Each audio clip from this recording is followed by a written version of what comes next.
I'm gonna fuck hard. I'm gonna fuck hard. I'm gonna fuck hard. I'm gonna fuck. This is Angie Young with The New Gay, and I'm here with the men in the basement of the Phase at Phase Fest 2010 in Washington, D.C. And thank you so much to you for being willing to sit down with us to do this interview. Maybe can you actually just, to open up, talk a little bit about the Crazy Whirlwind tour you've been on? Monday we shot a video for our song Off Our Backs. Tuesday we flew to Barcelona. Friday we flew to D.C. Tomorrow we're flying home to New York. And then we'll be home for 3 days, and then we're going to China. We're really excited about it. Well, we started the project with a couple other people that were contributing to the project kind of like at their own will, which has been really awesome. So we have contributions from Emily Royston, who's an artist and a writer, and also Johanna Fateman, who's a producer and music writer. So it's been really cool to work with them, and I think part of like the whole idea of the project is to collaborate with other artists and bring in other kinds of, other mediums of art into the project. I think it started as, it comes from a lot of collective spirit, our work, and so it's great because it means that we get to continuously involve other people in the work that we're doing.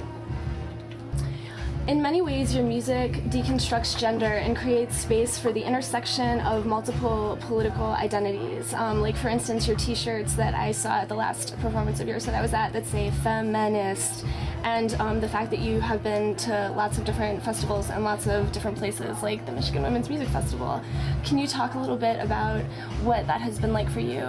Part of the reason why we're called men is because of the fact that we don't want to sign up for some sort of gender duality. I mean, gender binary, sorry, and we are fluid with who we are as people, both in gender and with our politics, and I think it's important that we continue to live with that, and it was important for us to try and bring our message to the Michigan Women's Music Festival, and it was really exciting for us to be able to make that work, and for Michael to be excited about that as well. I think it was really cool to see the name Men on the Michigan Women's Music Festival lineup, and that was definitely something that was really cool, and I thought it said something without saying something, or said something with saying something.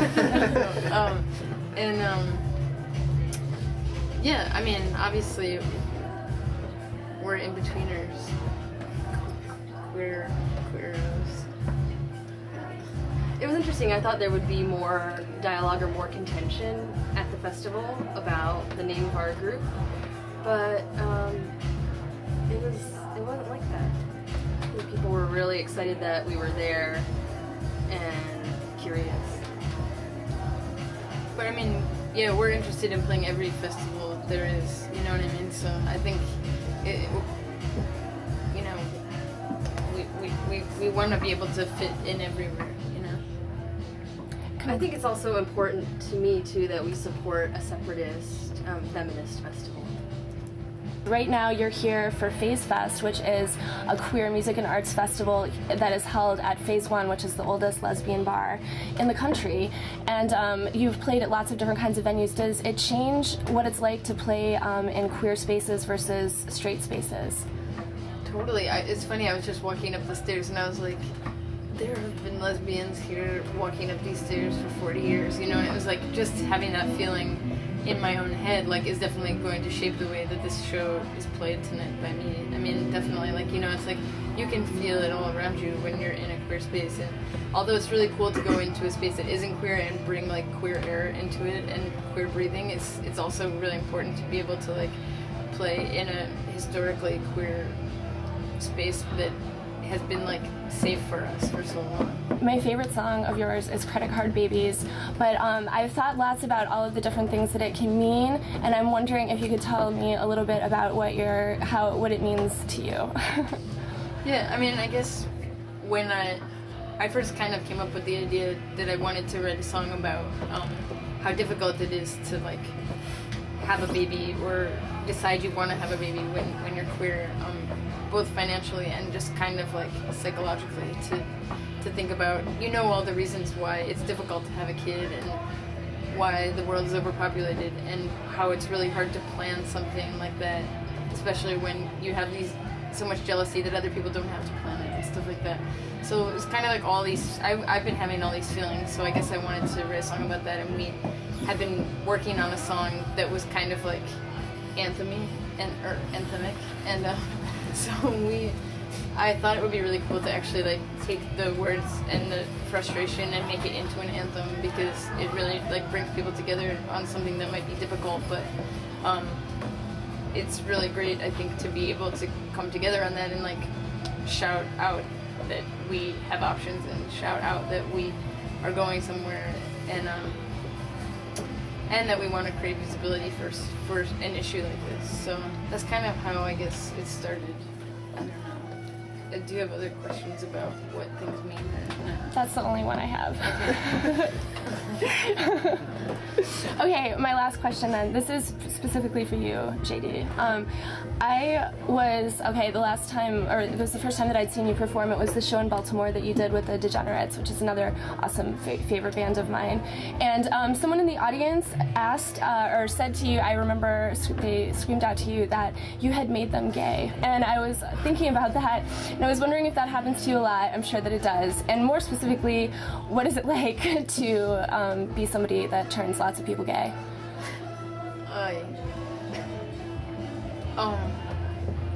I don't know. It's funny. I don't know what to say. It's kind of like You have a lot of gay babies, JD. That was Gravy Train saying that, wasn't it? That's what I'm thinking about. Where was that? Wait, Baltimore? When was that show? I think you're talking about the Tigra show, yeah? No. This was a show of the men in Baltimore. It was a couple months ago. With Ponytail at Sonar?